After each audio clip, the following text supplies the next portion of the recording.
assisté aux États généraux de la justice. Quelles sont vos impressions durant ces assises, avant d'entrer dans les fonds du sujet? Les impressions ne peuvent être que bonnes, parce que l'actuel ministre, ainsi que en exécution de la politique du chef de l'État, a voulu faire quelque chose d'important.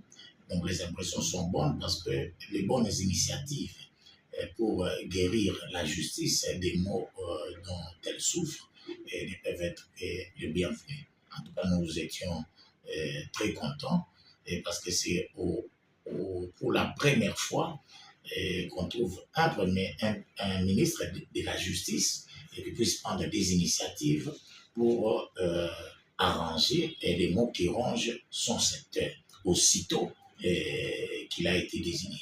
Donc, nous avons été frappés d'abord par la présence du chef de l'État lors de l'ouverture donc, de cette session de ces États généraux, ainsi que les discours des différentes personnalités qui ont défilé au moment de l'ouverture. Alors, quelle a été votre contribution dans la thérapie de notre justice? La contribution, c'est d'abord de tous les avocats au niveau des ateliers, parce qu'on a fait un certain nombre de propositions, des recommandations pour que certains secteurs de la justice qui posent problème puissent redécoller. Et donc, on a parlé de l'impunité, on a parlé de la corruption, on a parlé de l'importance du Conseil supérieur de la magistrature, et on a fait des propositions en atelier pour que cela puisse être appliqué au niveau du gouvernement. Alors, des recommandations qui aujourd'hui créent les guéguerres entre les camps magistrats et les ministres de la justice. Les camps des magistrats aujourd'hui qui fustigent la rédaction de ces recommandations. Qu'est-ce que vous pouvez dire face à tous ces guéguerres entre les magistrats et les militaires? Bon, vous savez, le problème, c'est que ça nous étonne. Lorsqu'on veut faire des innovations, les innovations ne peuvent pas créer des frustrations. Parce que nous tous, nous savons que la justice est très malade. Et la justice souffre de l'impunité, notre justice souffre de la corruption avérée.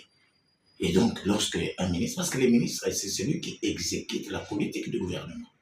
S'il n'appartient pas à un magistrat ou à un corps de magistrats, parce que les syndicats du magistrat n'est pas à confondre avec l'autorité qu'un magistrat peut avoir sur un ministre de la justice. Le ministre de la justice représente les chefs de l'État.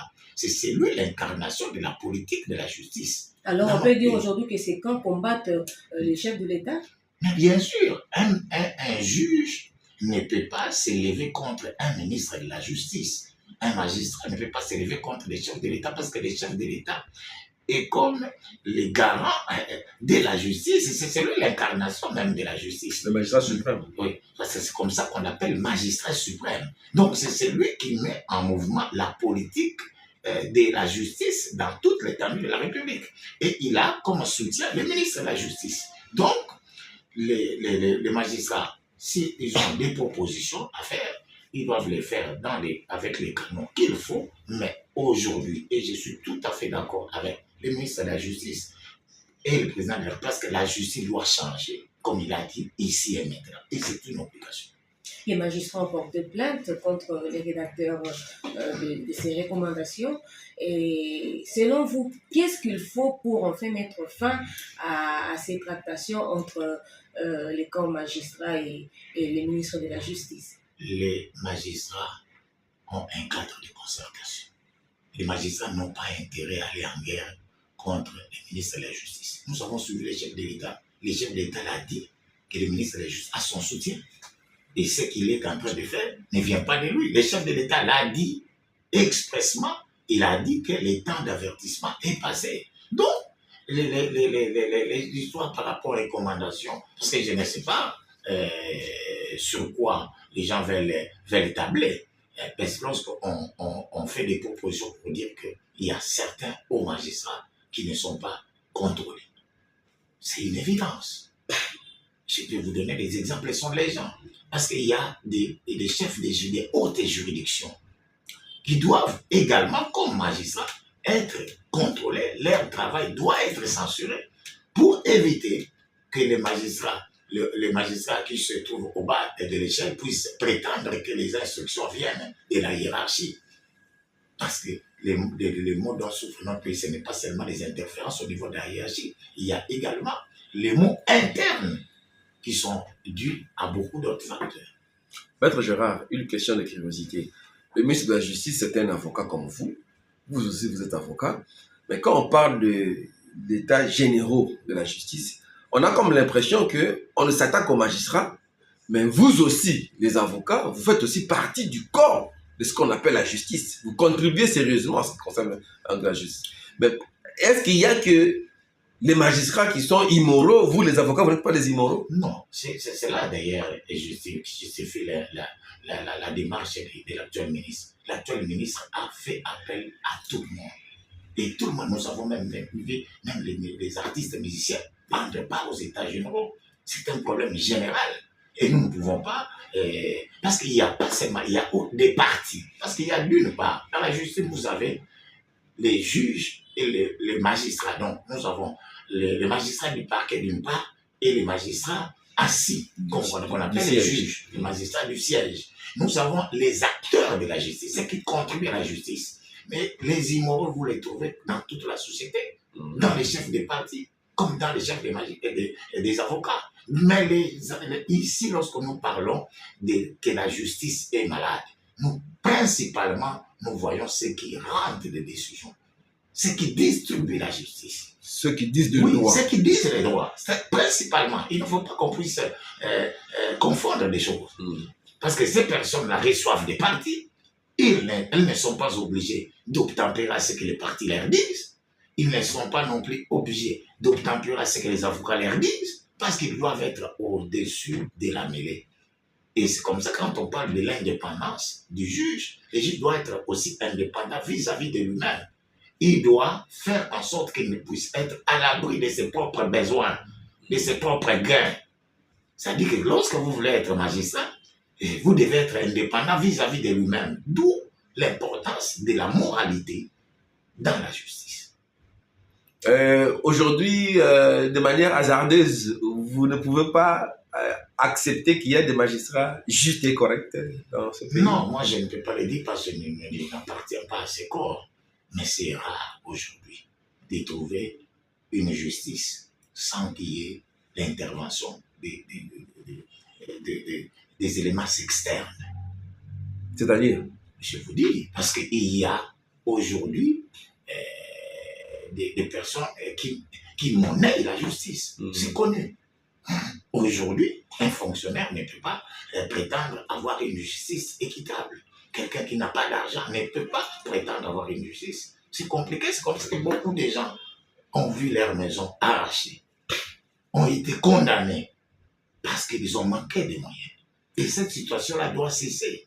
Il y a certains magistrats qui ont dit qu'ils sont très mal payés, ils ne sont pas très bien pris en charge. C'est pourquoi souvent ils cèdent à la corruption. Qu'est-ce que vous en pensez?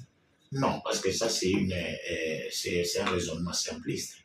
Nous savons que nous sommes dans une société qui a des problèmes.